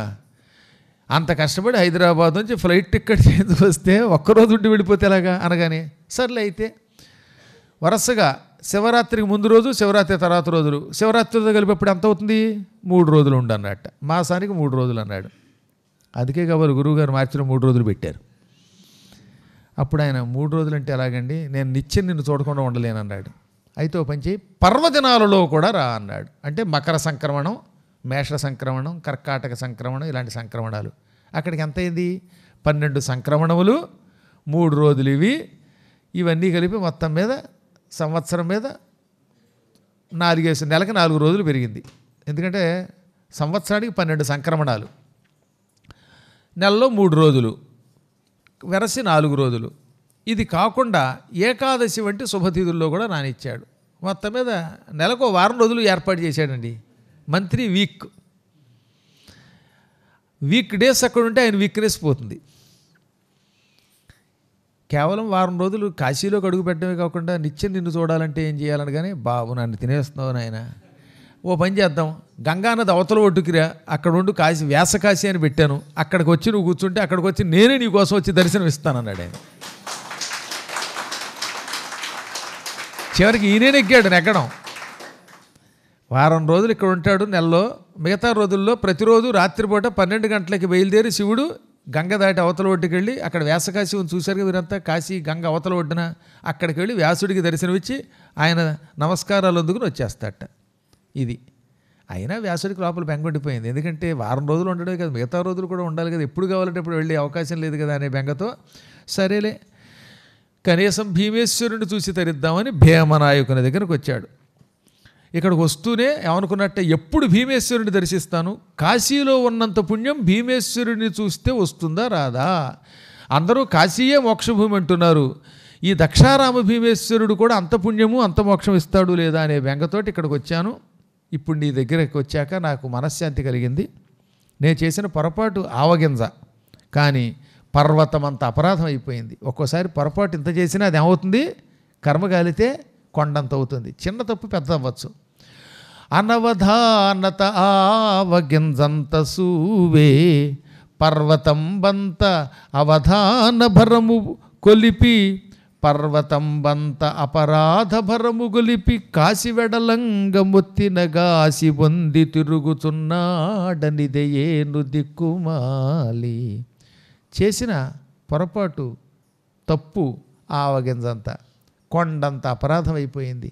కాశీని విడిచిపెట్టాను, దుఃఖంతో కుమిలి ఏడుస్తున్నాను, ఇప్పుడు ఏం చెయ్యాలి అనగానే అప్పుడు ఆయన అద్భుతమైనది ఇది, సందేహం లేకుండా ఈ దక్షారామంలో ఉంటే కాశీలో ఉన్న ఫలితం వస్తుంది అని వివరించి చెబుతాడనమాట. ఆ విశేషాలు మళ్ళీ సాయంకాలం మనం 4 గంటలకి చెప్పుకుంటాం.